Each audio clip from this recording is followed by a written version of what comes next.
ദൈവനാമത്തിന് മഹത്വമുണ്ടാകട്ടെ. മനോഹരമായ പ്രഭാതത്തിലെ ഒന്നിച്ചുള്ള ചിന്തയ്ക്കായി ലഭിച്ചിരിക്കുന്ന വേദഭാഗം രാജാക്കന്മാരുടെ 2-ാം പുസ്തകം 20-ാം അധ്യായം 3-ാം വാക്യം. അയ്യോ യഹോവേ, ഞാൻ വിശ്വസ്തയോടും ഏകാഗ്ര ഹൃദയത്തോടും കൂടെ തിരുമുമ്പിൽ നടന്ന് നിനക്ക് പ്രസാദമായുള്ളത് ചെയ്തിരിക്കുന്നു എന്ന് ഓർക്കണമേ എന്ന് പറഞ്ഞു. അതിസമ്പന്നമായ ബ്രിട്ടീഷ് ദമ്പതികളുടെ മകളായി 1820 ഇറ്റലിയിലാണ് ഫ്ലോറൻസ് നൈറ്റിംഗേൽ ജനിച്ചത്. കുട്ടിക്കാലത്ത് കളിക്കുന്നതിനിടെ മൂത്ത സഹോദരി പാവകളെ വലിച്ചു കീറുമ്പോൾ കാരുണ്യത്തോടെ അവയെ തുന്നിക്കെട്ടുന്നത് ഫ്ലോറൻസിൻ്റെ ശീലമായിരുന്നു. ഈ മനോഭാവമാണ് ആ മഹതിയെ ലോകമറിയുന്ന വ്യക്തിയാക്കി മാറ്റിയത്. ആഡംബരം നിറഞ്ഞ വീട്ടിൽ സുഖലോലുപയായി ജീവിക്കുന്നതിനേക്കാൾ ആശുപത്രികളിൽ ചെന്ന് രോഗികളെ പരിചരിക്കുവാനാണ് ഫ്ലോറൻസ് താല്പര്യപ്പെട്ടത്. അക്ഷരാഭ്യാസമില്ലാത്ത പരുക്കൻ സ്വഭാവമുള്ള ദുർനടപ്പുകാരനായ നഴ്സുകൾ കുപ്രസിദ്ധ നേടിയ അക്കാലത്ത് ആതുര ശുശ്രൂഷയ്ക്കായി വിദ്യാസമ്പന്നരും സമർപ്പണമുള്ളവരുമായ സ്ത്രീകളുടെ ഒരു സ്ഥാപനം തുടങ്ങണമെന്ന് അവൾ മോഹിച്ചു. വീട്ടുകാർ അവളുടെ ഉദ്യമത്തിന് തടസ്സം നിന്നു എങ്കിലും ഫ്ലോറൻസ് പിന്മാറിയില്ല.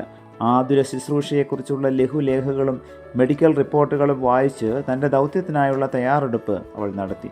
ധാരാളം ആശുപത്രികൾ സന്ദർശിച്ച് രോഗികളുടെ സൗഹൃദം പങ്കിട്ടു.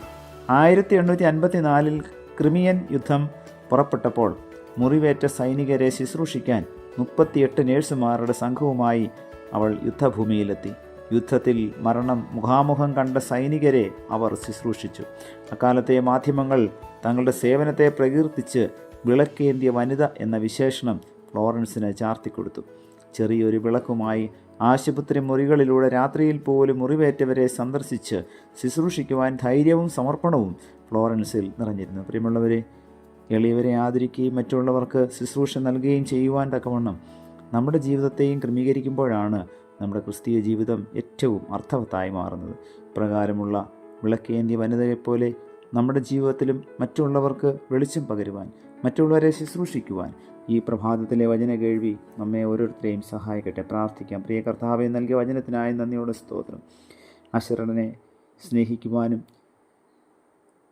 മറ്റുള്ളവരെ കരുതുവാനും മറ്റുള്ളവരെ ശുശ്രൂഷിക്കുവാനുള്ള കൃപ ഇന്നത്തെ പ്രഭാതത്തിലെ വചനധ്യാനത്തിലൂടെ ഞങ്ങൾക്ക് അവിടുന്ന് നൽകണമേ.